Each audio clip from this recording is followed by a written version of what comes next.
చిన్నప్పుడైతే మన తల్లిదండ్రులు కానీ మా అమ్మ కానీ ఎవరైనా కానీ చందమామ కథలు చూపిస్తూ అన్నం తినిపించేవాళ్ళు. ప్రస్తుతం ఏముంది, పిల్లాడు అన్నం తినను అంటుంటే స్మార్ట్ ఫోన్ తీసుకొచ్చి కార్టూన్ కానీ కిడ్స్ స్టోరీస్ కానీ ప్రతి ఒక్కటి పెట్టి చూపిస్తున్నారు కదా, దీన్ని ఎలా అరికట్టవు? Parent has to spare time to raise the children. పిల్లల్ని పెంచడం అనేది ఈ ప్రపంచంలోకెల్లా అత్యంత ముఖ్యమైన కష్టమైన పని. ముఖ్యమైన పని, కష్టమైన పని.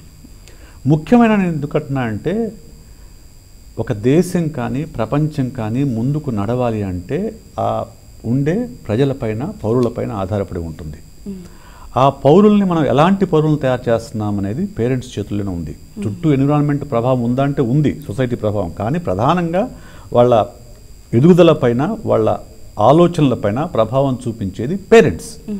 సో పేరెంట్స్ వాళ్ళ కోసం సమయం కేటాయించాలి. సో ఒక పిల్లాడు ఏడుస్తుంటే బుజ్జగించడానికి సమయం కేటాయించేంత సమయం లేకపోతే it is better to not to give birth to a child. ఇవ్వద్దు. ఎందుకు పిల్లల్ని కంటం, ఎందుకు అంత టైం లేనప్పుడు అనేది నా ప్రశ్న.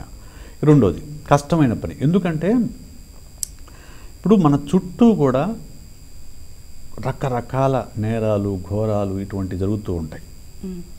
అందులో చదువుకున్న వాళ్ళు, చదువుకునే వాళ్ళు, బాగా తెలివనుకున్న వాళ్ళు కూడా తప్పులు, నేరాలు, ఘోరాలు చేస్తూ ఉన్నారు. ఎందుకు చేస్తున్నారు?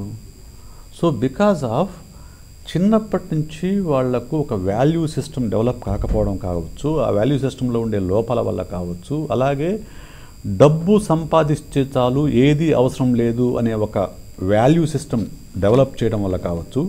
టోటల్గా సొసైటీ తీసుకుంటే ఎలాగైనా సరే డబ్బు సంపాదించిన వాడు గొప్పవాడు అనే సొసైటీ చూసే చూపులు కావచ్చు, లేదా ఏదైనా చేసి ఫేమ్ సంపాదిస్తే చాలు అనే ఒక యాటిట్యూడ్ కావచ్చు. దీని అన్నిటి వల్ల ఏమవుతుందంటే పెరిగి పెద్ద అయిన తర్వాత కూడా వాళ్ళు వాల్యూస్ కంటే కూడా డబ్బు, గౌరవం, ఫేమ్కే ఇంపార్టెన్స్ ఇస్తున్నారు. అందుకోసమే తప్పులు చేస్తూ ఉంటారు ఎవరైనా కానివ్వండి. ఇప్పుడు డబ్బు అవసరం లేకపోతే తప్పులు ఎందుకు చేస్తారు చెప్పండి? అవును సార్. ఈజీ మనీ కావాలి, దానికోసం రకరకాల వంకర మార్గాలు అన్వేషిస్తూ ఉంటారు, ఆ మార్గంలో ప్రయాణం చేస్తూ ఉంటారు. సో కానీ ఈ అన్నిటికీ మూలం ఎక్కడుందంటే చిన్నప్పటి నుంచి పేరెంట్స్ చెప్పి పెంచే వాల్యూ సిస్టమ్, బిలీఫ్ సిస్టమ్ అనే డిపెండ్ అయి ఉంటుంది.